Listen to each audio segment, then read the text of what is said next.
아니 5성급 호텔 출신 교수가 이런 걸 몰랐다는 게 말이 돼? 우리가 세상을 보는 눈이 없었던 걸 반성합니다. 저희도 그렇게 배워서 그런 줄 알고 있었어요. 그렇죠. 속은 사람이 나쁜 게 아니라 속인 중국인이 나쁜 게 맞는 거죠. 여기 중국인 마스터 셰프에게 속아 그동안 한국이 가난한 음식만 먹는 줄 알았다던 프랑스인 셰프들이 있습니다. 하지만 이들은 한 친구의 제안으로 도착한 한국에서 충격적인 장면을 목격한 뒤 중국인 마스터 셰프를 쫓아내고 말았다고 하는데요. 그렇다면 이들은 한국에서 대체 무슨 경험을 했던 것일까요? 저는 프랑스 5성급 호텔 요리사 출신 파리호텔 조리학과 교수 제르앙이라고 합니다. 특이하게도 국립요리학교를 나와야만 채용 자격을 주는 프랑스의 5성급 호텔 셰프팀은 1년에 한 번씩 호텔 조리학과를 졸업한 신입 셰프들의 식견을 넓혀주기 위해 다양한 나라의 마스터 셰프들을 초대하는 규칙을 가지고 있는데요. 그런데 얼마 전 새로 오신 중국 출신 마스터 셰프님 때문에 저희 셰프팀 전체가 한국으로의 이민을 결정하는 큰 사건이 터지고 말았습니다. 처음 오신 중국인 출신 마스터 셰프님은 어째서인지 요리에 대한 지식이나 정보를 제공하는 것이 아닌 하루가 멀다 하고 저희를 불러 모아 한국의 전통 음식들을 보여주며 절대 이런 조리법과 데코레이션을 따라하면 안 된다며 한국을 깎아내리기 일쑤였고 심지어는 한국이 중국의 전통 음식들을 자기들 것처럼 교묘히 가로채 갔다는 요리 강의를 굉장히 자주 진행했는데요. 프랑스 5성급 호텔의 마스터 셰프였기에 어느 정도 실력은 보장된 사람이기는 했지만 시간이 지날수록 저와 같은 신입 셰프들은 중국인 마스터 셰프의 아무런 도움이 되지 않는 한국 깎아내리기 강의에 점점 지쳐가고 말았습니다. 심지어 중국인 마스터 셰프님은 한국의 전통 음식 중 하나인 김치의 이름을 중국식으로 변경해서 5성급 호텔을 찾아오는 귀빈들에게 대접하자는 어처구니 없는 제안까지 했고 결국 저는 이를 참다 못해 프랑스 5성급 호텔에 직접 중국인 마스터 셰프를 신고하고 나섰는데요.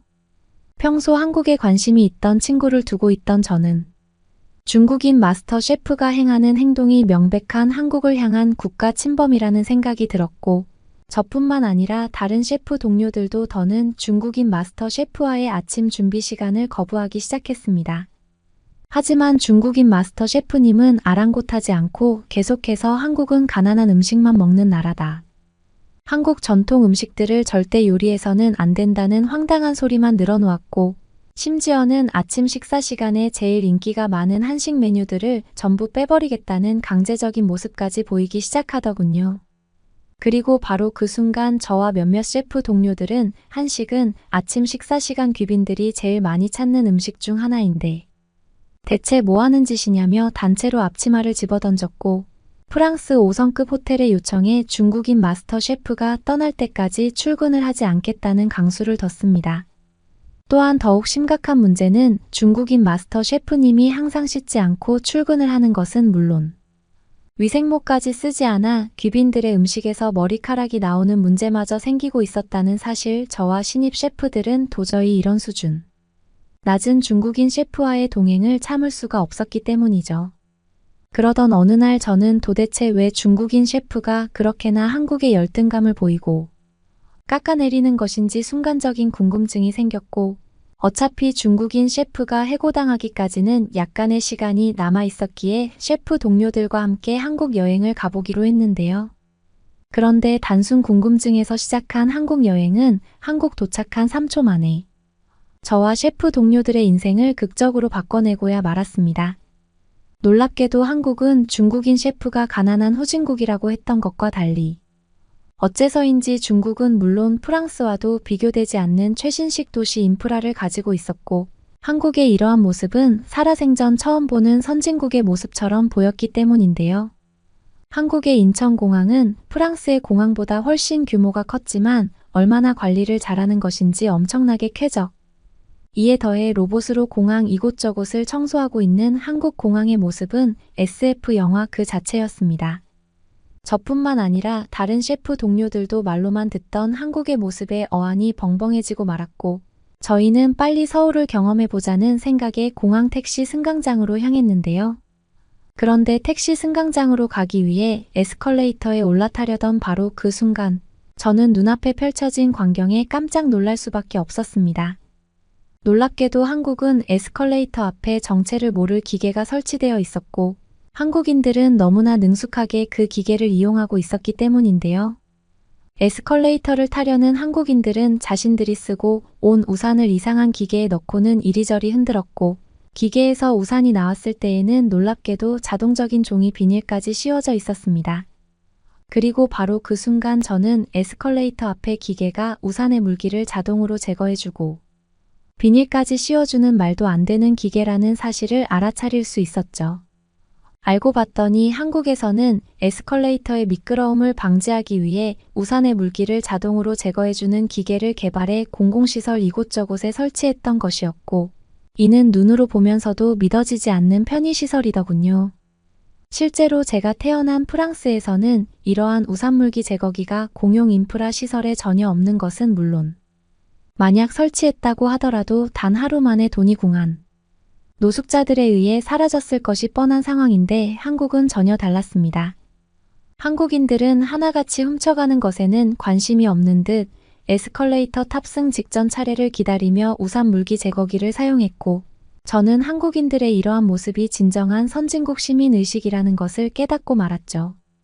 어떻게 보면 아주 단순한 아이디어인 우산 물기 제거이었지만, 프랑스에서는 본 적도 없는 공용시설인 것은 물론 한국인들에게는 이미 이러한 최신식 인프라가 평범하게 익숙해져 버린 최선진국 사람들의 모습이었거든요.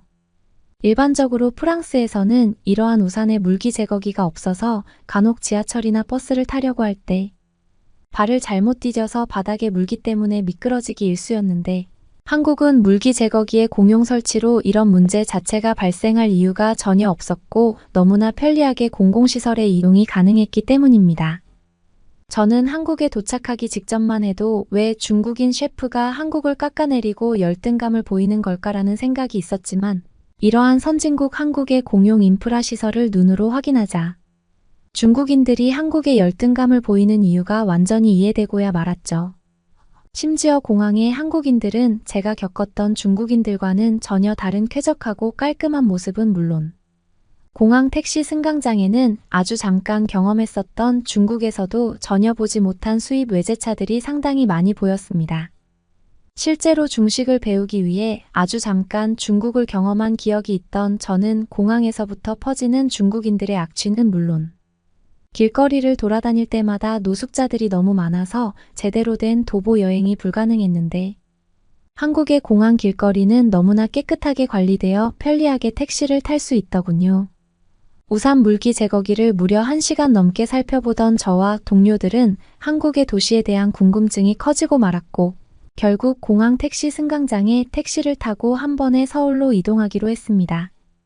그런데 택시를 탑승하기 위해 공항 승강장에 있던 택시의 문을 연 저는 그 자리에서 얼어붙고 말았는데요. 놀랍게도 한국의 택시에는 뒷좌석 바로 앞에 영화를 볼 수 있는 화면이 설치되어 있던 것과 함께 화면 바로 옆에 영어로 청각장애를 가진 기사분이 운영하는 조용한 택시라는 놀라운 말이 적혀 있었기 때문입니다. 상식적으로 생각해봐도 청각장애인의 택시 운전이라니 저는 도대체 어떻게 이런 일이 가능한가 싶어 택시 이곳저곳을 살펴보았고, 바로 그 순간 한국만의 놀라움을 느낄 수 있었는데요.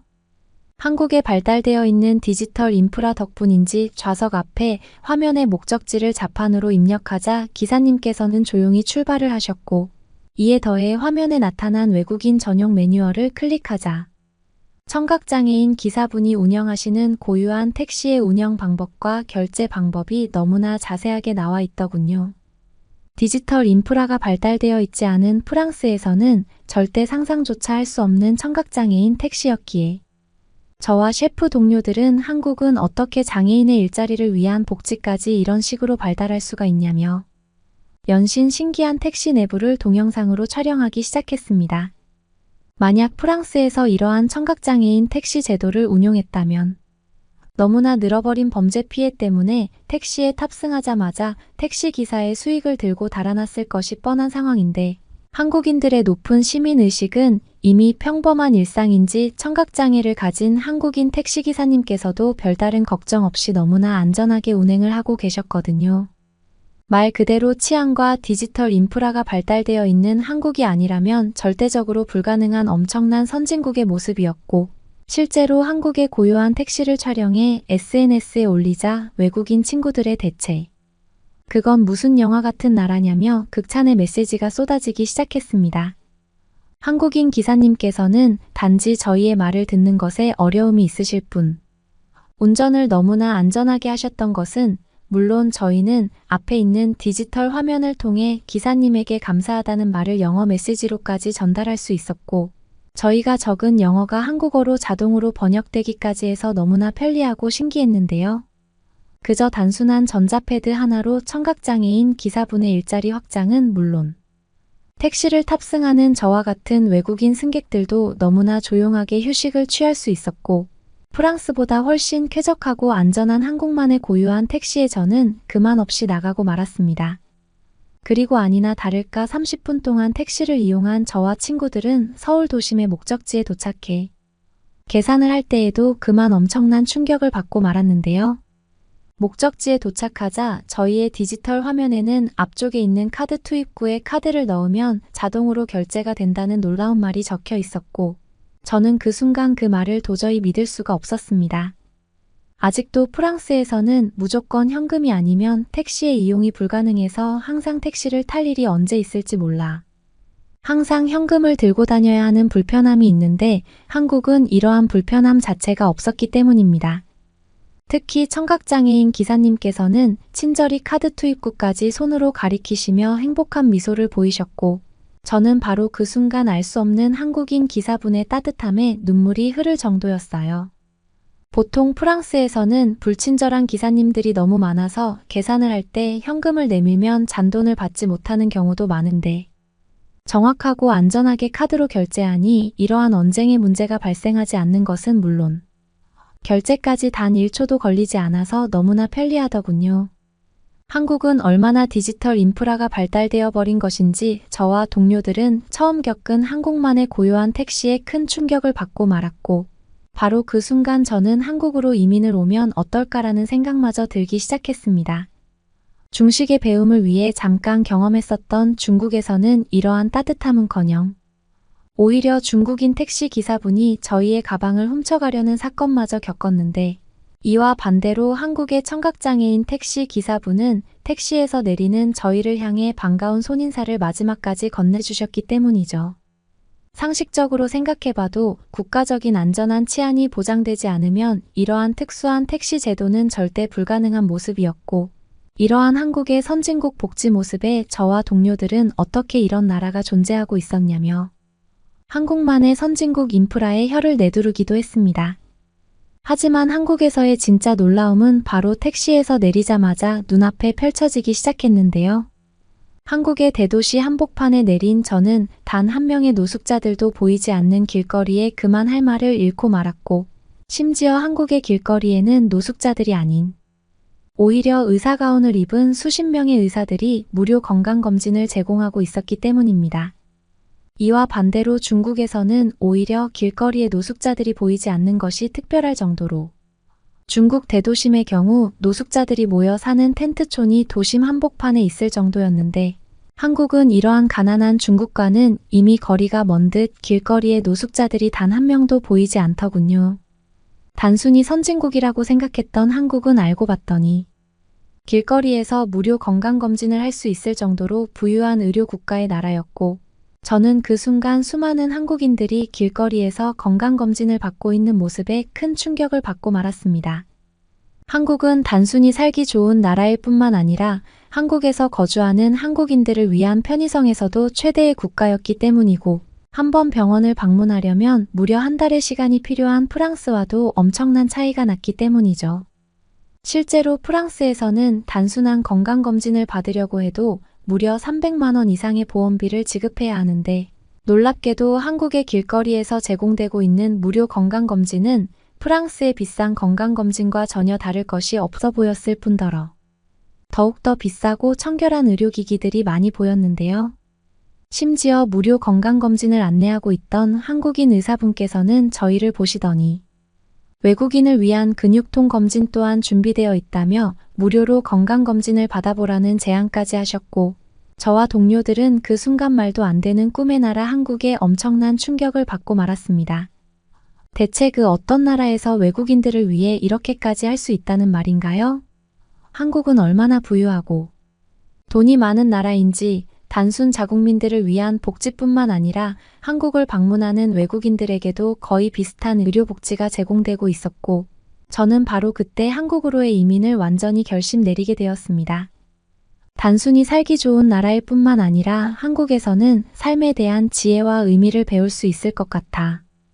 여기에 더해 길거리를 걸어도 너무나 안전한 한국만의 치안은 쾌적한 길거리를 걸으면서도 믿을 수 없었기 때문이죠. 실제로 중국에서는 저희와 같은 외국인들이 길을 걷고 있으면 무려 5분마다 중국인 상인들이 다가와 억지로 물건을 가방에 집어넣고 돈을 달라는 황당한 짓을 꾸미는데, 오히려 한국에서는 길거리의 상인분들이 저희를 보며 무료로 음식을 주시거나 시원한 물을 주시는 등 따뜻한 배려만이 존재하고 있는 나라더군요. 그런데 한국의 놀라움은 이뿐만이 아니었는데요. 친구들과 함께 천천히 길거리를 걷던 저는 순간 길거리에 있는 한국인들의 모습에서 충격적인 장면을 목격하고야 말았습니다. 저희의 앞에는 딸로 보이는 한 한국인 여성이 다급히 아빠를 부르며 달려가고 있었고, 놀랍게도 한국인 아버지의 외모는 절대 평범한 외모가 아니었기 때문인데요. 저는 정말 깜짝 놀랐습니다. 한국인 여성 또한 한눈에 봐도 20대 정도로 보였는데, 놀랍게도 그녀의 한국인 아버지는 너무나 젊어 보였던 것은 물론 키와 체격까지 커서 중후한 매력이 드러나고 있었거든요. 보통 프랑스 남자들은 30대가 넘어가면 한순간에 늙어버려서 피부와 관련된 질환도 자주 발생하는데, 놀랍게도 길거리의 한국인들은 어느 정도 나이가 있는 사람들도 전부 동안처럼 보였습니다. 잠깐 경험했었던 중국에서도 대부분의 중국 남자들은 관리가 전혀 되지 않아서 가까이 다가가면 악취가 날 정도였는데, 한국인들은 얼마나 축복받은 유전자를 가지고 있는 것인지 길거리의 한국인들에게서는 전혀 냄새가 나지 않더군요.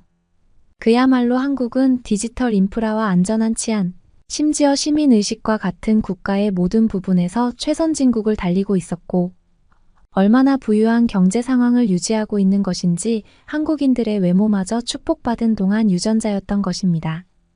그 후 한국에서 약 일주일 정도 여행을 겪은 저와 셰프 동료들은 짧은 기간이었지만 그 사이 더더욱 한식의 매력에 빠지고 말았는데요. 그리고 저는 지금 고향인 프랑스로 돌아가지 않고 한국에서의 여행 기간을 늘려 지금은 한국의 유명한 한식당에서 전문적인 한식을 배우고 있습니다. 경험할수록 멋지면서도 살고 싶은 나라가 바로 한국이기에 저는 아무래도 나이를 먹을 때까지 한국에서 살아가고 있지 않을까 싶네요. 그러면 다음 사연으로 넘어가겠습니다. 여기 독일에서 온 한 여성이 있습니다. 한강에서 누군가와 대화를 나누던 이 여성은 잠시 후 눈물을 흘리기 시작합니다. 그런데 갑자기 이 여성이 웃기 시작하는데요. 대체 이 여성에게 무슨 일이 벌어진 건지 한번 알아보러 가실까요? 안녕하세요. 저는 독일 베를린에 위치한 글로벌 마케팅 회사에서 일하고 있는 알리라고 해요. 한 여자로서 경쟁력 있는 이 업계에서 성공하려면 열정과 노력이 필수적이라는 걸 잘 알고 있었죠. 그래서 입사 초기부터 눈에 띄는 성과를 내기 위해 이리저리 뛰어다녔습니다. 제 위에는 사수가 있었는데 그는 중국에서 온 덩샤오라는 분이었어요. 처음 그를 봤을 때부터 솔직히 실망감이 컸었어요. 항상 찌푸리는 인상과 말투가 영 마음에 들지 않았거든요.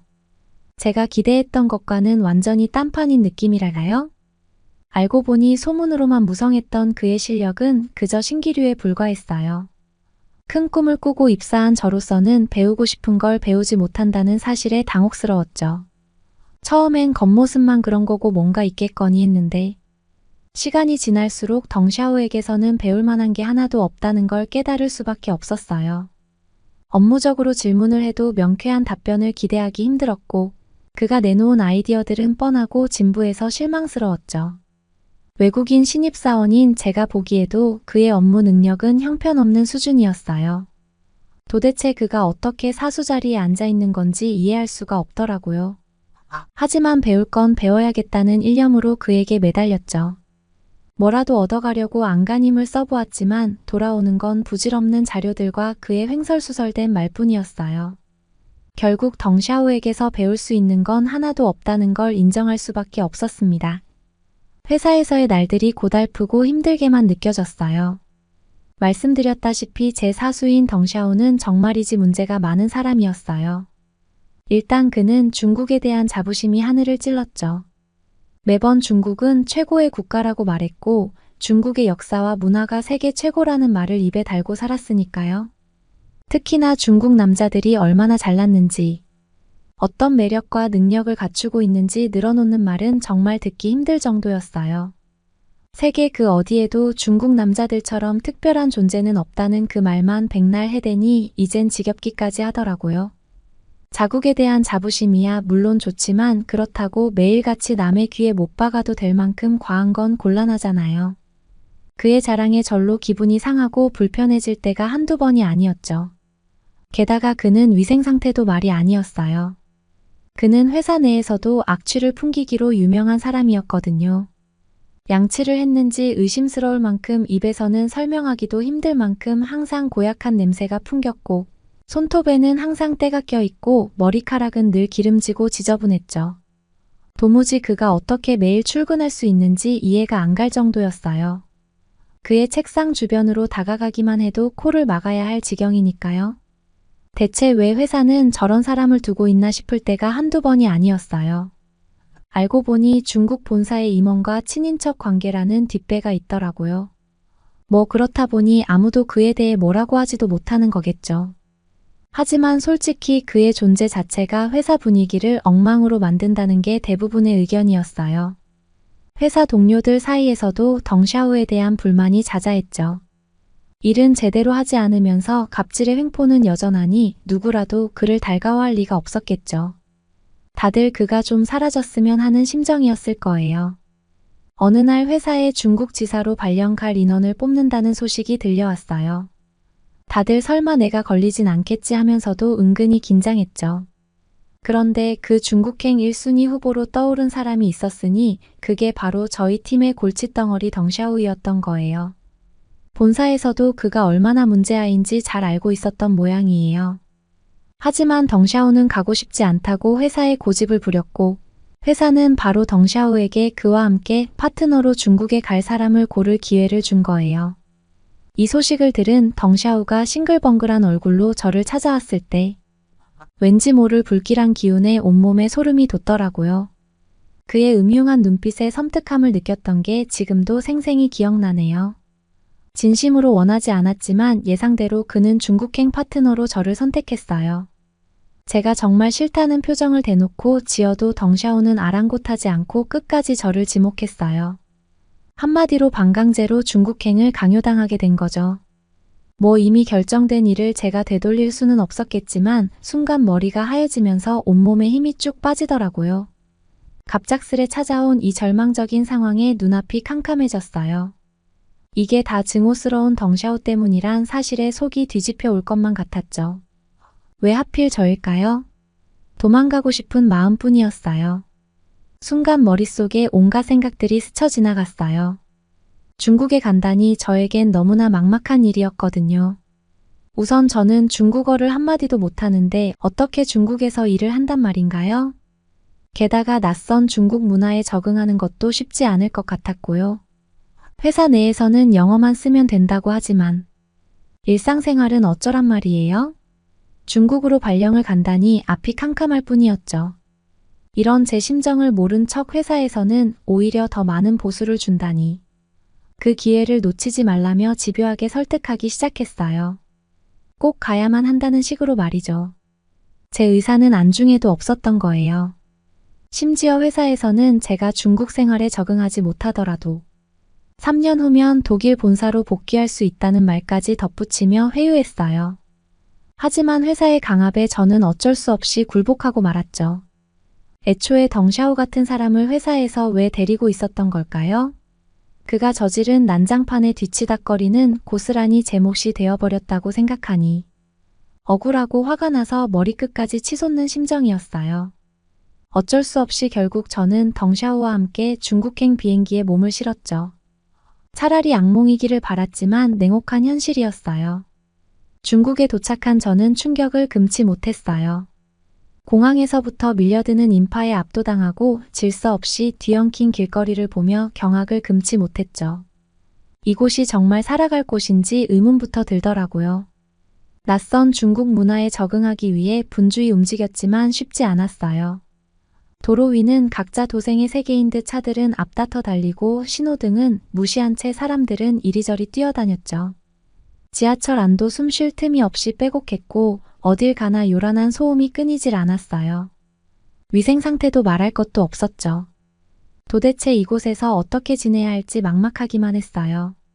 아침에 일어나면 창밖에 뿌연 스모그가 가득했고 바람이라도 불라치면 날려오는 모래먼지의 쓰레기들까지 저를 덮쳤어요. 도무지 정신을 차릴 수가 없더라고요. 한 번은 출근길에 길거리에 쓰러져 있는 사람을 봤는데 사람들은 아무렇지도 않게 지나치더라고요. 생명의 존엄 같은 건 영 찾아볼 수 없는 그런 도시 분위기였죠. 저라도 일으켜 세워야겠다 싶어 그 사람을 불렀는데 알고 보니 노숙자였더라고요. 미치고 환장할 노릇이었죠. 마음 둘 곳 없이 방황하던 어느 날 회사에 한 사람이 정근 왔다는 소식을 들었어요. 놀랍게도 한국인 이혁중 팀장님이었죠. 그의 등장은 절망에 빠져있던 저에겐 한 줄기 빛과도 같았어요. 혁중 팀장님은 사람 좋아 보이는 온화한 인상에 깔끔한 외모를 갖고 있었고 겉모습만 봐도 중국인들과는 다른 세련미가 느껴졌죠. 혁중 팀장님은 제가 낯선 환경에 잘 적응할 수 있게 많은 도움을 주셨어요. 중국 문화에 대해 설명해 주기도 하고 좋은 식당이나 편의시설 같은 걸 알려주기도 하면서요. 그런 그의 배려심에 절로 고마운 마음이 들었죠. 회사 내에서도 팀장님의 활약은 대단했어요. 따오는 프로젝트마다 대박이었고 무엇보다 팀원들을 독려하고 이끄는 리더십이 돋보였어요. 혁중 팀장님이 중국인 덩샤오 사수와는 비교도 안 될 정도로 훨씬 나은 상사였어요. 일할 때는 냉철하고 이성적인데 또 팀원들에겐 인간적으로 따뜻하게 대해주시거든요. 그런 면이 정말 멋지다고 생각했죠. 저에게 팀장님은 든든한 버팀목 같은 존재였어요. 회사에서 덩샤오가 저를 귀찮게 건들면 팀장님이 대신 나서서 제지해 주셨거든요. 그럴 때마다 속으로 팀장님께 감사하다는 말을 몇 번이고 되뇌었던 것 같아요. 이 낯선 중국 땅에서 정말 소중한 인연을 만난 게 아닐까 싶을 정도로 혁중 팀장님의 존재는 절 지탱해주는 버팀목 같았어요. 시간이 지날수록 혁중 팀장님에 대한 호감은 점점 더 커져만 갔어요. 단순히 능력 있는 상사를 넘어 한 사람의 남자로서 그의 매력에 빠져드는 제 모습을 발견하게 됐죠. 일단 외모만 보더라도 결이 고운 피부에 빛나는 눈매와 굵직한 콧대를 갖고 있어 딱 제가 이상형으로 그리던 모습 그대로였어요. 게다가 훤칠한 키에 적당히 탄탄한 몸매까지 갖고 있다니. 아침마다 운동하러 간다는 그의 모습을 상상하며 입꼬리가 절로 올라가곤 했죠. 그에 비해 중국인 덩샤오 사수는 쭈글쭈글한 얼굴에 이빨은 떡 벌어지고 머리카락은 기름기로 뻑뻑했고 얼굴에서 늘 땀이 비 오듯 줄줄 흘렀으니까요. 이런 게 비교가 된다는 게 말이 돼요. 혁중 팀장님과 나란히 앉아 있으면 은은하게 풍겨오는 비누 냄새에 저도 모르게 계속 맡고 있고 싶을 정도였어요. 가끔 저에게 미소 지으실 때면 하얗게 반짝이는 치아에 절로 시선이 고정되곤 했죠. 그런 팀장님이랑 일하는 게 즐거웠어요. 회의하다 보면 날카로운 지적으로 문제점을 짚어내는 그의 모습에 감탄하게 되고 복잡한 프로젝트도 술술 풀어내는 머리회전에 존경심이 들더라고요. 쉴 틈 없이 바쁜 와중에도 혁중 팀장님은 늘 저를 챙겨주셨어요. 감기 기운이 있는 거 아니냐며 약을 건네주기도 하고 힘내라며 맛있는 간식을 사다 주시기도 했죠. 팀장님이 그런 말씀하실 때마다 왠지 모를 설렘에 마음이 두근거렸어요. 그냥 상사로서 팀원을 배려해 주시는 건지 아니면 제게 특별한 마음이 있어서 그러시는 건지 모르겠지만 이런 착각을 할 때마다 저렇게 잘생긴 사람이 저를 좋아할 리가 있겠냐 싶은 생각을 하면서 스스로가 한심해지곤 했죠. 또 한 번은 팀장님과 BTS에 대해 얘기하다 설레었던 적도 있어요. 제가 BTS를 좋아한다고 하니 팀장님도 관심이 많다면서 자기가 참 좋아하는 노래를 들려주셨죠. 그렇게 K-팝으로 이어진 저희 대화는 한참을 이어졌고, 틈만 나면 한국에 대해 팀장님이랑 계속 얘기하곤 했죠. 이런 일상의 작은 행복들 덕분에 낯선 중국 생활도 조금씩 익숙해질 수 있었던 것 같아요. 중국인 사수의 존재는 여전히 불편했지만 혁중 팀장님이 있어 견딜만 했죠. 중국에서의 생활이 어느덧 익숙해졌을 무렵, 제주도 하에 굉장히 중요한 중국 거래처와 미팅을 준비하게 되었어요. 회사에서는 영어만 사용하면 된다 했지만 어쩐지 불안한 마음에 단단히 준비를 했죠. 발표 자료도 꼼꼼히 만들고 중요 포인트도 여러 번 체크했어요.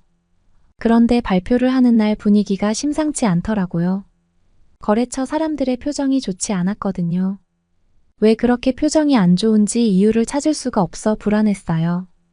발표를 마치고 고개를 들어보니 모두의 얼굴에 당혹스러운 표정이 역력했어요. 알고 보니 중국에서는 중국어로 된 자료까지 준비하는 게 기본이었던 거였죠. 저는 그걸 몰랐던 거죠. 순간 얼굴이 화끈거리고 식은땀이 줄줄 흘렀어요. 바로 그때 옆에 있던 덩샤오 사수가 중국어로 보충 설명을 시작하는 게 아니겠어요. 그의 말솜씨에 모두의 이목이 집중되더니 어느새 분위기가 반전되기 시작했어요. 겨우 마음을 놓으려는데 이번엔 계약서에 사인을 하는 과정에서 중국식 계약 문화를 몰라 실수를 할 뻔했죠. 다행히 덩샤오 사수가 재치 있게 받아쳐 위기를 모면했어요. 결국 이번 미팅은 덩샤오 사수 덕분에 좋은 성과를 낼 수 있었어요. 제가 준비한 건 무용지물이 되고 말았지만 사수의 존재감이 돋보이는 순간이었죠. 일이 끝나고 난 후 모두가 안도의 한숨을 내쉬었어요. 덩샤오 사수에 비해 한참 모자란 신입사원인 제가 부끄러워지기도 했죠. 아직 배울 게 많다는 걸 뼈저리게 느낀 하루였어요. 미팅이 끝난 뒤 거래처 사람들이 감사 인사를 겸해 회식 자리를 제안했어요. 덩샤오 사수 덕분이긴 했지만 막상 그와 한자리에 있자니 어색하고 꺼림직한 기분이 들더라고요. 하지만 예의상 거절할 수도 없는 노릇이었죠. 어쩔 수 없이 회식 자리에 따라갔어요. 술잔이 오가기 시작하자 덩샤오 사수는 저를 유독 신경 쓰는 것 같았어요. 술을 따라준다며 가까이 다가오는 모습에 절로 몸이 움츠러들었죠. 괜히 자꾸 눈을 마주치지 않으려 고개를 숙이고 술만 들이켰어요. 저는 원래 술을 잘 못하는 데다 취할수록 멈출 줄 모르고 마시는 주사가 있었거든요. 그날따라 술잔이 자꾸만 제 앞에 놓이는 바람에 저도 모르게 과하게 마셔버렸죠. 한참을 술에 취해 있던 중 문득 깨어나 보니 덩샤오 사수는 없고 저 혼자 남아 있더라고요. 하지만 숙취로 머리가 지끈거려 더는 주위를 살필 여력이 없었어요. 그 뒤로 어떻게 집에 돌아왔는지 기억이 가물가물했어요. 잠에서 깨어난 건 다음날 아침 제가 아닌 낯선 공간이었죠. 그런데 문제는 따로 있었어요. 옆을 돌아보니 웬 알몸의 남자가 제 곁에 누워있는 거 아니겠어요? 순간 머리가 띵하더니 온몸에 소름이 돋았어요. 설마 싶어 다시 눈을 비볐지만 분명 그 남자는 덩샤오 사수였어요. 머릿속이 하얘졌어요. 어젯밤에 대체 무슨 일이 있었는지 기억은 하나도 나지 않고 이 상황을 인정하고 싶지 않았어요. 오죽하면 그 상황 때문에 숨이 턱 막혀왔죠. 당장이라도 도망치고 싶은 심정으로 허겁지겁 옷을 챙겨 입고 호텔을 빠져나왔어요. 하지만 그 뒤로도 불안감은 가시지 않았어요. 며칠 후 2주 가까이 생리를 하지 않은 제 몸에 이상 신호가 와 병원에 갔어요. 의사가 건네는 임신 확인서를 받아든 순간 머릿속이 하얘지는 걸 느꼈어요. 덩샤오가 이 사실을 알고 책임지겠다며 결혼하자고 했을 때 마음의 준비도 되지 않은 채 울며 겨자 먹기로 승낙할 수밖에 없었어요. 꿈에도 그리지 않았던 이런 식의 결혼이라니 정말 절망스러웠죠. 이렇게 원치 않는 상황 속에서 어쩔 수 없이 혼인신고서에 도장을 찍었어요. 앞날에 대한 불안감으로 가득 찬 그날의 기억이 아직도 어제 같네요. 결혼 생활 초반에는 그럭저럭 버틸만 했어요. 사수와 남편이라는 이중적 관계가 어색하긴 했지만 서로를 배려하며 새로운 삶에 적응해 나가려 노력했거든요. 그런데 어느 순간부터 남편의 태도가 돌변하기 시작했어요. 술만 마시면 예고도 없이 저에게 욕설을 퍼부어대는 거예요. 처음엔 술김에하는 실수겠거니 넘겼는데 점점 강도가 심해지더라고요. 게다가 외모 비하까지 서슴지 않았어요. 뚱뚱하다느니 몸매가 볼 볼품 없다느니 막말을 하더라고요. 가끔은 노골적으로 무시하기까지 했죠. 남편의 입에서 나오는 말이라고는 여성 비하와 억압뿐이었어요. 하다못해 세상 모든 여자는 남자의 복종해야 한다는 말까지 서슴없이 내뱉었다니까요. 그런 문제로 계속 다투다 보니 부부싸움은 일상이 돼버렸어요. 그때마다 왜 이런 선택을 했나 자괴감이 밀려왔죠. 이런 악몽 같은 결혼 생활을 언제까지 견뎌야 할지 끔찍했어요. 사실 불화의 근본 원인이 뭔지 짐작은 갔어요. 술 취한 남편이 셔츠에서 이상한 향수 냄새가 진동을 했거든요. 게다가 립스틱 자국까지 선명하게 묻어 있는 걸 보면 뭔가 찜찜한 구석이 있다는 건 불보듯 뻔했죠. 마침내 용기를 내어 남편에게 따졌더니 그는 오히려 큰 소리를 치더라고요. 여자가 아래 것이면서 무슨 자격으로 따지냐며 험악하게 윽박지르는 게 아니겠어요. 그러더니 저를 갑자기 밀치더라고요. 저는 그 바람에 순간 중심을 잃고 테이블 모서리에 배가 부딪혔어요. 아찔한 통증과 함께 피가 바닥에 흩어지는 걸 보고 저는 비명을 지르고 정신을 잃었습니다. 정신을 차려보니 병실 침대 위였어요. 남편의 폭력으로 유산을 했다는 청천벽력 같은 진단을 듣는 순간 머릿속이 하얗게 변했어요. 눈앞이 깜깜해지는 기분이었죠. 더는 이 남자와 살 수 없다는 생각뿐이었어요. 떨리는 목소리로 이혼을 요구했죠. 남편에게 또 폭력을 당할까 겁이 나 질끈 눈을 감았는데 그는 뜻밖에도 흔쾌히 이혼에 동의하더라고요. 이혼하고 나서 알았는데 알고 보니 그에겐 회사 내 다른 중국인 여직원과 불륜 관계가 있었더라고요. 심지어 오며 가며 저도 얼굴을 본 사이였죠. 그 상대 여자가 바로 이혼을 종용한 장본인이었던 거죠. 결국 저는 배신감과 모멸감을 안고 혼자 남겨졌어요. 이런 악연의 굴레에서 빠져나오고 싶어 직장에도 사직서를 냈어요. 다시는 덩샤오의 얼굴이 보기도 싫었죠. 제 인생의 새로운 전환점을 맞이하고픈 간절한 마음뿐이었어요. 저는 그 이후로 페인처럼 살았어요. 술은 입에 달고 살았고 오늘이 무슨 요일인지도 모른 채 매일 하루가 지나가고 있었죠.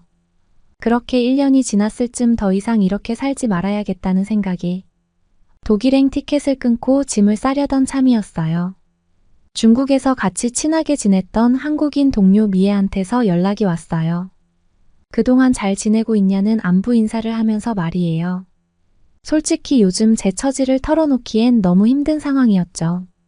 하지만 제 목소리를 들은 미애는 뭔가 심상치 않다는 걸 눈치챘나 봐요. 괜찮냐는 물음에 사실 잘 지내고 있지 않다고 얼버무리듯 넘어갔어요. 별일 있냐고 걱정하는 미애의 목소리에 왠지 목이 메어왔지만 전화 너머로 속사정을 다 말하긴 쉽지 않았죠. 게다가 미애가 중국 지사에서 같이 일했던 혁중 팀장님 이야기를 꺼내더라고요. 그분도 최근에 한국으로 귀국했다면서 셋이서 만나 식사라도 하면 어떻겠냐고 제안을 하는 거예요. 순간 왠지 모르게 두근거림이 느껴졌어요. 아무래도 마음속에 혁중 팀장님에 대한 묘한 감정이 남아있었나 봐요. 환하게 웃으시던 그 모습이 아직도 눈에 선하거든요. 중국에서의 지난 기억들을 떨쳐내고 싶은 마음도 간절했고 미애의 말대로 한국에서 새로운 추억을 만들어 보는 것도 좋겠다 싶었어요. 그래서 특별히 고민하지 않고 한국행을 결정했어요. 독일을 가기 전에 바람을 쐬러 가는 것도 나쁘지 않다고 생각했죠. 한국에 도착한 저는 곧바로 미애와 연락을 했어요. 서로의 안부를 묻고 그간의 근황을 나누다가 혁중 팀장님과 셋이서 만날 약속을 잡았죠. 한국에서 유명한 전과 막걸리를 꼭 먹어보고 싶다고 하니 미애가 망설임 없이 전과 막걸리를 파는 맛집을 추천해 주더라고요. 한국 드라마를 보며 늘 먹고 싶다고 생각만 하던 메뉴를 직접 먹을 생각에 저도 모르게 웃음이 나왔죠. 그렇게 약속 당일 막걸리집 문을 열고 들어가자마자 깜짝 놀랄 일이 벌어졌어요. 중국의 시끄럽고 복잡한 식당과는 달리 한국의 식당은 너무나 조용하고 깔끔했어요. 거기다가 모든 자리가 룸으로 되어 있는 거에 충격을 먹었죠. 그렇게 식당 내부를 보면서 놀라워하며 자리에 앉았는데 웬 태블릿 PC가 나오는 게 아니겠어요? 알고 보니 그걸로 직접 메뉴를 고르고 주문을 하는 거더라고요. 저는 중국과 독일에서 그런 걸 본 적이 없어서 신기하기도 하고 어리둥절하기도 했죠. 중국에서는 웨이터를 부르려면 큰 소리로 외쳐야 하고 시끄러운 분위기에 질문도 제대로 못하고 겨우겨우 주문만 하는 게 일상이었거든요. 근데 여기선 태블릿 하나로 다 해결하는 거예요. 정말 놀라울 따름이었죠. 게다가 음식을 나르는 것도 사람이 아니라 로봇이었다니까요. 꽤 큰 로봇들이 쟁반을 들고 부지런히 오가는데 제 눈을 의심할 뻔했어요. 마치 미래에 온 것 같다야요? 상상도 못할 광경이었죠. 근데 더 신기한 건 따로 있었어요. 우리가 주문한 음식들이 막 도착하기 시작했는데 전과 막걸리라는 조합이 정말 충격적이었거든요. 중국에선 그런 메뉴는 상상도 못했을 테니까요. 저는 해물전으로 시켰는데 그 모양새부터가 독특하더라고요. 밀가루 반죽 안에 속을 많이 채운 뒤 기름에 지어낸 것 같았어요. 첫 한 입 베어 물자 고소하면서도 바삭한 맛에 감탄이 절로 나왔죠. 거기다가 씹을 때마다 해물이 톡톡 튀면서 찍어 먹는 간장. 소스와 너무 잘 어울리는 게 아니겠어요? 느끼함이 느껴질 쯤 속에 들어간 채소들은 달달한 맛을 내면서 개운함을 느끼게 해줬죠. 거기에 막걸리라는 술을 곁들이니 정말 환상의 궁합이었어요. 쌀로 만들어서 그런지 부드럽고 담백한 맛인데 은은한 단맛이 퍼지면서 몸에 온기가 돌더라고요. 막걸리에 전을 한 입씩 먹으니 그 맛이 배가 되는 기분이었죠. 한국 음식의 매력에 흠뻑 빠져 즐겁게 식사를 하는데 혁중 팀장님과 미애가 저를 걱정스레 바라보는 게 느껴졌어요. 좀 전까지만 해도 입에 거품을 물고 감탄하던 제가 어느새 숙연해진 얼굴로 술잔만 만지작거리고 있었거든요. 사실 한국에 온 진짜 이유는 중국에서의 힘들었던 시간들을 털어놓고 싶었어요. 술 기운을 빌려 느릿느릿 입을 열었죠. 한 번의 실수로 임신을 했더니 그래서 어쩔 수 없이 한 결혼폭력과 외도로 얼룩진 결혼생활. 유산의 아픔까지 제 가슴에 맺힌 응어리를 하나씩 꺼내면서 오열하듯이 울분을 토했죠.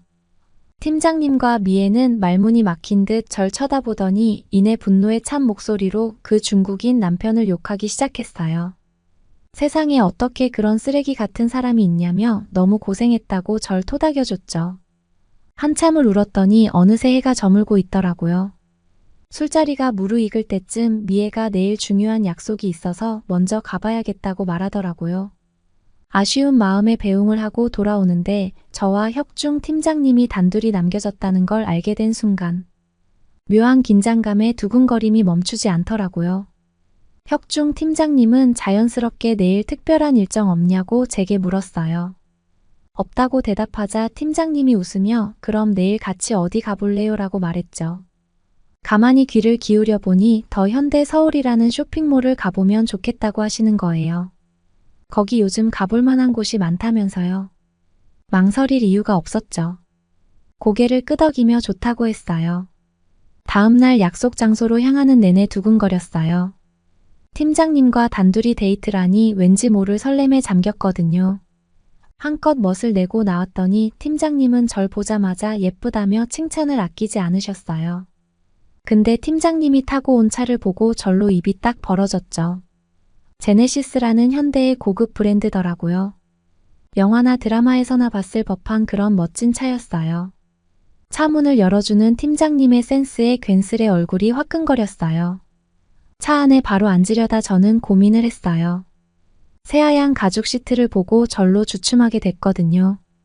왠지 제가 입은 청바지가 시트를 더럽힐까봐 겁이 났어요. 혁중 팀장님은 망설이는 저를 보더니 그냥 편하게 앉으라고 다정하게 말씀하시더라고요. 차에 탄 순간 은은한 향기가 풍겨왔어요. 이런 게 고급차의 내부구나 싶었죠. 전 남편 덩샤오의 차하고는 천지 차이더라고요. 담배 냄새랑 식초 냄새 진동했던 그 차가 떠올라 괜히 코끝이 찡그려졌어요. 팀장님 차는 안을 둘러보니 가죽으로 둘러싸여 차를 더 고급져 보이게 만들었고 기어 손잡이는 마치 보석 같았어요. 이런 차를 제가 타도 되나 싶더라니까요. 차가 부드럽게 움직이기 시작했는데 정말 꿈만 같더라고요. 마치 구름 위를 떠다니는 듯한 그런 승차감이었어요. 그렇게 혁중 팀장님 차를 타고 가는데 자연스레 전 남편과 비교가 되었죠. 전 남편은 운전하면서 난폭하게 욕설을 내뱉곤 했어요. 그런데 혁중 팀장님은 정중하고 친절하게 운전을 하시는 거예요. 그렇게 저희는 쇼핑몰에 도착했고 쇼핑몰에 들어서자마자 깜짝 놀랄 일이 또 있었어요. 지금 그곳에서 BTS 팝업 스토어 행사가 한창이라는 거예요. 순간 이게 우연일까 싶었죠. 알고 보니 저랑 중국에서 같이 일할 때 제가 BTS 얘기를 한 걸 팀장님이 다 기억하고 계셨던 거더라고요. 한국에 있는 동안 좋은 추억 만들어 가라며 일부러 이곳에 데려온 거라고요. 배려심에 절로 코끝이 찡해졌어요. 저는 그 팝업 스토어에서 굿즈도 구경하며 한참을 즐겼어요. 혁중 팀장님은 그런 저를 보며 웃는 얼굴로 저를 지켜봐 주셨죠. 그렇게 정신없이 놀고 있었는데 제 뱃속에서 천둥 소리가 나는 거 아니겠어요? 그 소리를 들은 팀장님은 피식 웃으시더니 쇼핑몰 안에 있는 푸드코트로 향하셨죠. 마침 한 식당이 있어서 망설임 없이 그곳으로 발걸음을 옮겼어요. 메뉴판을 보니 제 눈에 들어온 게 있었어요. 떡갈비더라고요. 한국 드라마에서 봤던 그 음식 맞죠? 가만히 읽어보던 저는 순간 고개를 갸웃거렸어요. 떡갈비라면서 왜 떡이 없는 거지? 그 의문을 팀장님께 말씀드렸더니 팀장님은 껄껄 웃으시더라고요. 알고 보니 떡갈비에는 원래 떡이 안 들어간대요. 떡과 비슷한 모양이라서 떡갈비라고 하더라고요. 그렇게 떡갈비를 입에 한가득 넣어서 맛있게 먹고 밖을 나왔는데 이미 밖은 어둑해졌었죠. 벌써 이렇게 시간이 흘렀나 싶어 슬슬 숙소로 돌아가 봐야겠다고 혁중 팀장님께 말씀드렸어요. 그런데 갑자기 팀장님이 여의도 한강공원 야경이 아주 멋지다면서 같이 가보는 게 어떻겠냐고 제안하시는 거예요. 처음엔 밤늦은 시간에 공원에 간다는 게 좀 무서운 것도 같고 위험할 것 같아서 망설여졌어요. 사실 중국에 있을 때 밤거리에서 무서운 일이 있었거든요. 어떤 낯선 남자가 계속 뒤를 쫓아오는 바람에 공포에 질려야 했죠. 저는 가진 방법을 동원해 그를 따돌리려 했지만 소용이 없었어요. 어떻게든 도망다녀야 겨우 발견한 가게로 뛰어들어 가까스로 위기를 모면할 수 있었죠. 그 남자는 가게 앞에서 한참을 서성이다 포기하고 떠났지만 그 뒤로 밤에는 웬만하면 혼자 다니지 않았거든요. 밤거리에 돌아다니는 게 내심 겁이 났지만 팀장님이 옆에서 든든하게 같이 있어주시겠다니 안심이 되더라고요. 용기를 내어 함께 한강공원으로 향했죠. 근데 정말 깜짝 놀랄 광경이 펼쳐졌어요.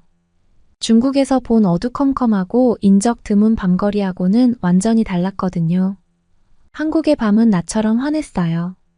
빌딩에서 불빛들이 반짝였고 가로등 불빛도 은은히 길을 비췄죠. 놀라운 건 그뿐만이 아니었어요. 늦은 밤인데도 공원엔 사람들로 북적였어요.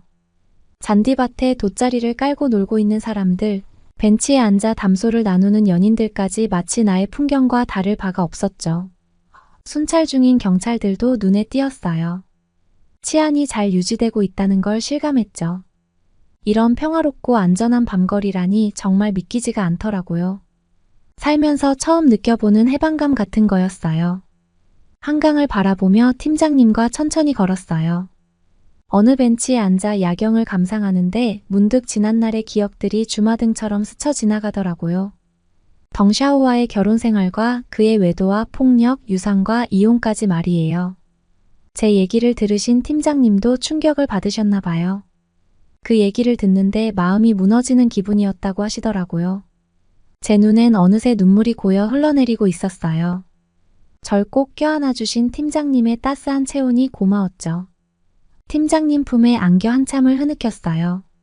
잠시 후 혁중 팀장님이 저를 바라보며 중요한 말씀을 꺼내셨어요.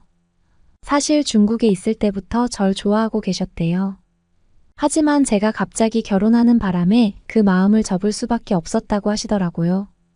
순간 머릿속이 하얘지면서 심장이 쿵 내려앉는 것 같았어요.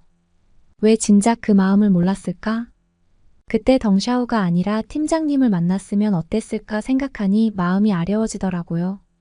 그때만큼 제가 덩샤오랑 결혼했던 게 후회된 적은 없었습니다. 하지만 그때 혁중 팀장님이 물으셨어요. 한국에서 지내면서 자기를 만나볼 생각 없냐 말이에요. 저는 걱정스러운 마음에 유산을 겪고 이혼한 여자라는 사실을 알면서도 만날 수 있냐고 조심스레 여쭤봤죠. 하지만 팀장님은 제 과거는 중요하지 않고 앞으로가 더 소중하다 말씀하셨어요. 그리고 제 손을 꼭 잡아주셨죠. 저는 붉어진 얼굴로 끄덕임으로 대답을 했어요. 그렇게 전 혁중 씨 도움 덕분에 전 금세 한국 생활에 적응할 수 있었어요. 혁중 씨는 좋은 직장과 집을 구하는 것부터 시작해서 이사 준비와 각종 서류 작업까지 세세하게 신경 써주셨어요. 덕분에 낯선 타국 생활의 어려움을 잘 극복할 수 있었습니다. 저희는 내년 봄 결혼식을 올리기로 했어요. 제 인생의 봄날이 다시 찾아온 기분이랄까요? 두근거리는 마음으로 그날을 준비하고 있어요. 저희 신혼여행은 어디로 가는 게 좋을까요? 한국도 좋으니 추천해 주시면 꼭 가보겠습니다. 그러면 다음 사연으로 넘어가겠습니다. 여성은 아버지가 한국에서 치료받았으면 돌아가시지 않았을 것이라고 생각합니다. 그리고 여성은 한국으로 유학하러 가기로 결심합니다. 그렇게 도착한 한국에서 눈물을 흘립니다. 과연 이 여성에게는 어떤 일이 있었던 걸까요? 안녕하세요. 스페인에서 온 세스나입니다. 지금은 한국에서 유학 중인데 저는 한국의 대학에서 석사를 거쳐서 현재는 박사 과정을 하고 있습니다. 한국에 온 지도 벌써 10년이나 지났습니다. 한국의 역사 때문에 어릴 때부터 한국에 관심이 많이 갔습니다. 조금 의아해하실 수도 있지만 제가 한국의 역사 중에 조선시대에 대한 관심이 많았습니다. 그래서 세종대왕님에 관해 공부도 했는데 이런 훌륭한 왕이 있다니 놀라웠고 한글을 만들었다는 것도 대단했어요. 한국의 모든 것이 스페인의 문화와 너무 달라서 신기했습니다. 한국을 주제로 공부할수록 한국이라는 나라에 살면 어떨까 하는 생각을 많이 했던 것 같습니다. 게다가 한국에 관심이 많아서 여러 가지를 알아가다 보니 한국이 의류 쪽으로 선진국이라는 것을 알게 되었습니다. 제가 의학적으로 꿈을 가지고 있었기 때문에 한국의과대학교에 대해 많이 알아보았습니다. 저는 의사가 되고 싶은 건 아니고 의학 연구를 하고 싶었는데 의학 연구는 주로 질병의 원인, 치료법, 예방법 등을 알기 위한 과학적 연구에 초점을 맞추고 있어요. 이 분야에서는 의학 지식뿐만 아니라 생물학, 화학, 통계학 등 다양한 과학적 기술과 지식이 필요했습니다. 저는 어려서부터 수학과 과학을 좋아했거든요. 그리고 제가 연구하고 싶은 부분은 암이었습니다. 그 이유는 아빠가 암으로 돌아가셨기 때문입니다. 암에 대한 유럽의 의학 기술력은 좋지 않았고 저는 아빠가 암을 고칠 수도 있었는데 돌아가신 거라고 생각이 들었습니다. 늘 병실에 누워 계시던 아빠는 언제나 제가 무엇을 해도 꿈을 응원해 주셨어요. 저에게 잘하고 있으니 계속 앞으로 나가라고 말씀해 주셨던 다정한 아빠였습니다. 그런 아빠를 잃고 나서 저는 너무 마음이 아팠고 더 이상 저처럼 마음 아파하는 사람이 생기지 않도록 암에 관해 연구해서 더 확실한 치료 방법을 찾고 싶었습니다. 하지만 일찍 돌아가신 아빠는 제가 살고 있는 한국의 실제 모습을 못 보신 게 언제나 아쉬움으로 남습니다. 제가 한국에서 잘 살고 있는 모습을 보셨다면 정말 좋아하셨을 텐데 하는 생각이 들어요.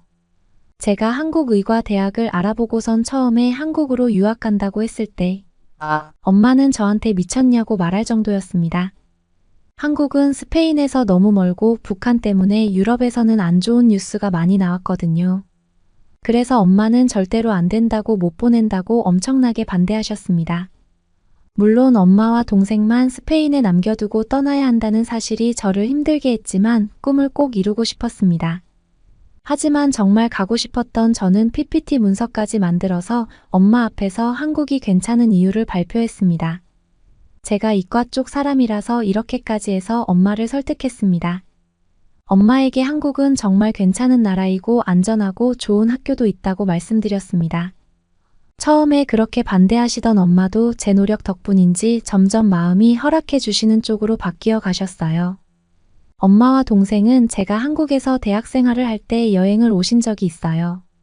북한만 알고 있다가 한국에 처음 오셨는데 정말 공항에서부터 놀라셨어요. 저도 인천공항에 처음 왔을 때 한국이 이렇게 발전한 나라라는 사실에 놀랐는데 엄마와 동생도 스페인보다 더 좋은 공항의 모습에 할 말을 잃었습니다. 지하철과 버스를 타보고선 한국의 편리한 대중교통에도 감탄했어요. 서울의 여러 곳을 구경했는데 엄청난 높이의 빌딩과 아파트들을 보고선 엄마는 자신이 잘못 생각했다고 인정하셨어요.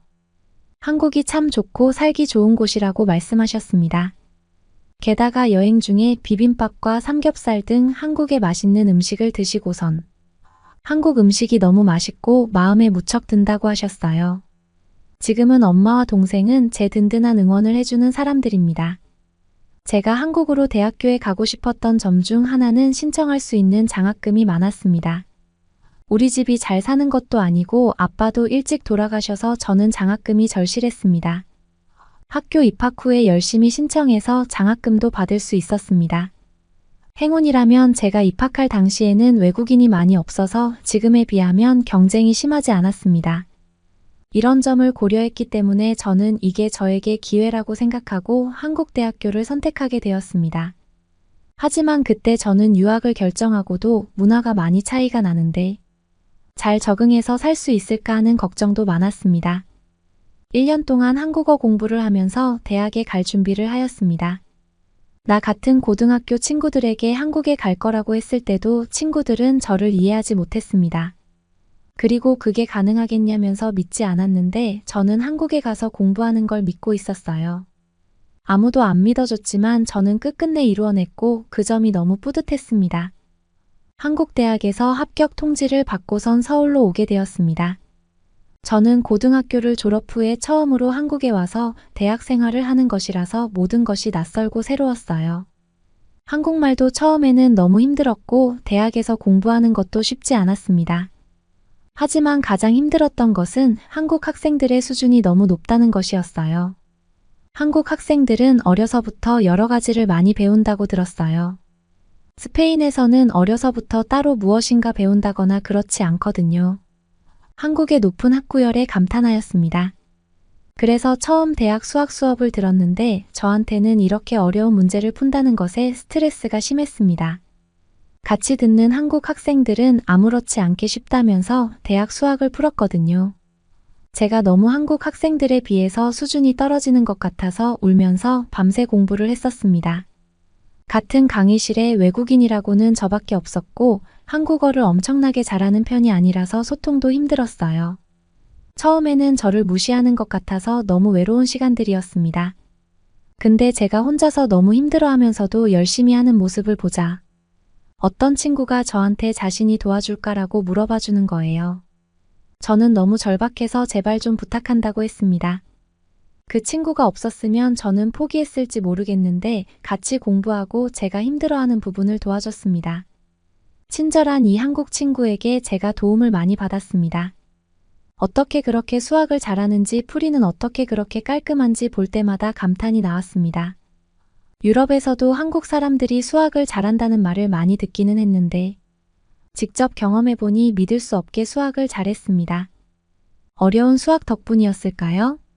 그 친구가 지금의 남편인 이성국입니다.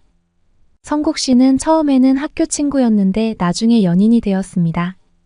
제 남편은 성격이 너무 착하고 좋은 사람입니다. 한국 생활하면서 도움도 많이 줬고 언제나 고맙고 감사한 사람이었습니다. 물론 수학을 너무 잘하는 모습에 반하기도 했습니다.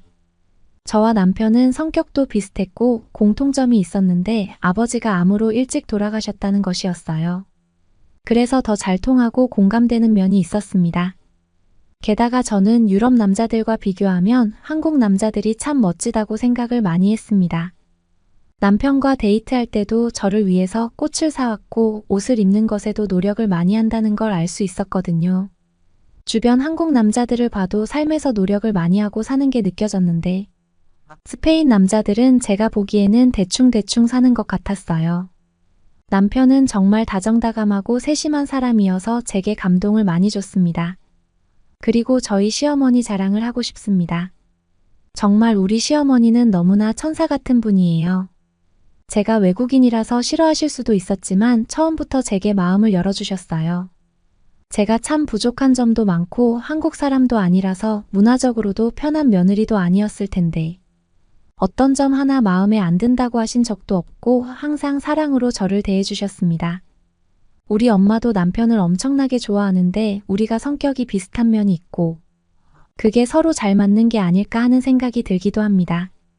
그래서 이렇게 만난 우리 가족은 정말 행운인 것 같다고 언제나 생각했습니다. 저는 의학과 공학을 합친 학문인 의공학이라는 전공을 하고 있습니다. 한국에서 의학을 공부하면서 좋은 점은 한국은 연구를 엄청나게 잘한다는 것이었어요. 그리고 좋은 연구실도 많이 있었고 여러 가지 기술적으로 한국이 대단합니다. 유럽에서는 아직도 예전에 쓰던 기계를 사용하는데 한국은 좀 더 새로운 의학 기계라든가 로봇 같은 것들을 사용하고 있습니다. 그래서 연구의 발전 속도가 대단하기 때문에 그런 점에서 장점이 있습니다. 유럽은 연구에도 월급도 주지 않고 연구비 지원도 잘 안 해줬습니다. 하지만 한국은 그런 면에서 월급도 받을 수 있고 연구비 지원도 잘해줬기 때문에 연구에 집중을 할 수가 있었습니다. 한국은 국제관계가 좋아서 여러 좋은 해외의 대학과도 교류를 잘하였는데 그게 엄청난 장점이라고 할 수 있었습니다. 물론 스페인에서 의학적으로 일을 했다면 우리나라니까 일도 편하고 한국보다는 스트레스도 없을 수 있겠지만 한국에서는 같이 일하는 동료들도 열정적이고 다들 엄청나게 노력하기 때문에 더 좋은 성과를 얻을 수 있습니다. 게다가 기술적으로 유럽에 비해 한국이 더 좋았습니다. 의학기술과 의학기계들도 최신식이었는데 유럽은 예전에 쓰던 기계를 아직도 사용하고 있었습니다. 한국에 있으니 최신의 의학기계들을 접하고 사용해 볼 수 있는 기회가 더 많이 있었습니다. 그리고 가장 놀라운 점이라면 한국의 병원의 시스템은 환자가 치료받고 싶으면 하루 만에 가능하다는 것이었습니다. 유럽은 예약하고 내 차례가 올 때까지 며칠이고 기다려야 했거든요. 게다가 여러 가지 검사를 받기 위해서는 병원을 여러 번 다시 가야 했습니다.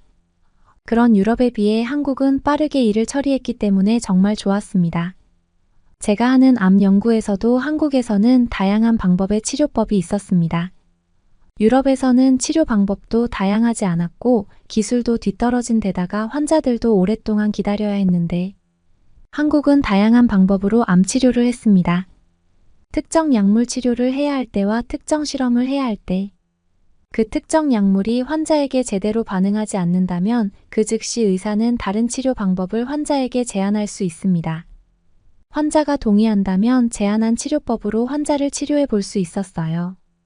암이라는 게 여러 가지 증상과 환자에 따라서 다른 반응이 일어나기 때문에 이렇게 다른 치료법을 사용할 수 있는 것은 정말 효율적이거든요. 환자와 의사가 치료 과정에서 소통하면서 가장 최적화된 방법으로 치료를 할 수 있다는 것이 한국이 세계적으로도 유명한 이유고 효율적인 점이었습니다. 이러한 효율적인 방법이 유럽에서는 안 될 가능성이 높았습니다. 한국의 의료 시스템을 경험할수록 아빠가 한국에서 치료받을 수 있었다면 어땠을까 하는 생각이 자꾸 드는 건 어쩔 수가 없네요. 한국에 비해서 유럽 사람들은 병원을 잘 안 갔는데 비용이 너무 비싸기 때문입니다. 그래서 아프면 바로 병원에 갈 수 있는 한국이 부러웠고 한국의 보험도 너무 좋아 보였습니다. 제가 한국에서 살면서 의학 외에도 한국이 대단하다고 느꼈던 점이 여러 개 있는데 그중 몇 가지를 말씀드릴게요. 한국에 처음 왔을 때 정말 신기했던 건 PC방이었어요. 스페인은 게임 같은 걸 같이 하는 문화가 없었는데 친구들과 함께 처음 PC방에 가서 게임을 했습니다. 그런데 정말 PC방은 새로운 세상이 펼쳐진 것 같았습니다. 꽤 오래전 이야기라서 이제는 너무 옛날 이야기 같긴 하지만 지금도 유럽에는 이런 곳이 없습니다. 엄청나게 큰 화면에 게임도 할 수 있고 음식까지 주문하면 자리로 가져다 주는 건 정말 놀라웠습니다. 그리고 좋았던 건 노래방이었습니다. 물론 스페인도 노래방 기계가 있는 곳도 있지만 한국처럼 대단하지는 않았습니다. 한국의 노래방 문화는 스크린도 엄청나게 크고 갈 때마다 노래가 업데이트되어서 신나게 친구들과 노래를 불렀습니다. 같이 노래도 하면서 친구들과 더 친해지는 경험을 하였습니다. 또 빼놓을 수 없는 곳은 한국의 편의점인데 제가 너무 애정을 느끼는 곳이랍니다. 언제든지 밤에 가서 음식을 살 수 있다는 것은 정말 놀라운 일이었습니다. 유럽에서는 밤늦게 어딘가에 가는 것 자체가 너무 위험했는데 한국은 밤에도 걱정 없이 편의점에 갈 수 있었습니다. 편의점과 더불어서 배달 문화도 너무 좋았습니다. 제가 한국의 배달 문화를 알게 되고선 돈을 벌기 시작했을 때 너무 자주 배달시켜서 음식을 먹었습니다. 특히 한밤중에 연구실에서 밤샘 연구를 하는데 야식을 주문만 하면 배달해주는 서비스는 거절할 수 없는 유혹이었습니다. 그 덕분에 살이 엄청나게 쪘습니다.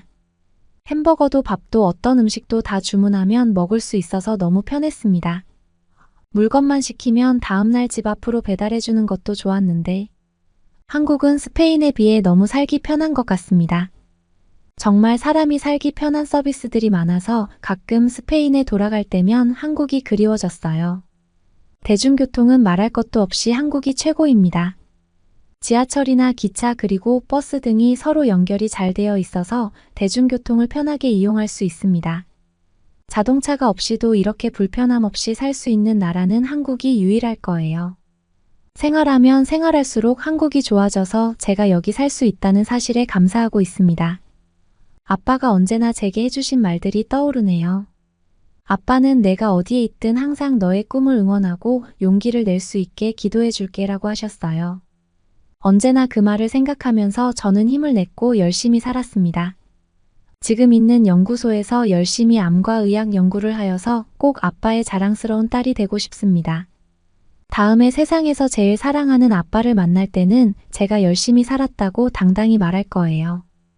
여러분은 어떻게 보셨나요? 응원과 격려의 한마디씩을 댓글로 남겨주시기 바랍니다. 사연자분들께 전달해 드리겠습니다. 실제 사연 제보를 받고 있습니다. 채택되신 분께는 작은 선물도 보내드리고 있습니다. 저희의 사연이 여러분의 하루에 작은 힘이 될 수 있었으면 좋겠습니다. 감동적인 사연을 주변 분들과 이야기 나눠보세요. 더욱더 좋은 영상으로 다시 찾아뵙겠습니다.